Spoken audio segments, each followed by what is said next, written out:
Today, oil is falling not because of a new war, but because of the promise of peace. And mind you, that peace could change the market more than a missile. Look at what's happening. Brent has dropped again and is hovering around $62.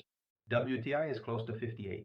This is the third session in a row in the red, and the market is already pricing in a weekly drop of more than 2 to 3%. Why? Because Washington is pushing hard for a peace deal between Russia and Ukraine, and traders are reading one very simple thing. If there's a peace deal, there could be more Russian barrels floating around the world and less of a risk premium in the price. At the same time, US sanctions against Rosneft and Lukoil come into effect today. These are two huge giants that move an enormous portion of the foreign currency flowing into Russia. Officially, this should hit the Russian supply, but the market suspects something else, that with a political agreement in the mix, these same sanctions will end up full of loopholes, exceptions, waivers, and alternative routes through third-party countries. In other words, less transparency, but not necessarily less oil. Add to that the other toxic ingredient, a strong dollar and fewer chances of rate cuts from the Federal Reserve. Traders no longer believe in an imminent cut.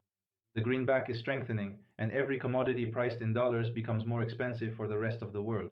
The result, less risk appetite and more sell-offs in crude oil.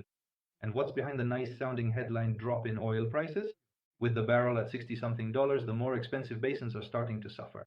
Marginal shale in the Permian, deep water projects, indebted companies.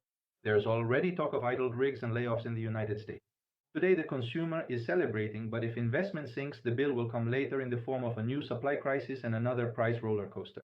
TrendOil Vision's opinion is clear. The market is reacting as if peace were just another simple bearish factor, a data point in a spreadsheet. But behind that move, there is hard geopolitics, sanctions being rewritten in real time, and millions of people who depend on this industry to make a living. If you only look at the Brent chart, you're missing the bigger picture.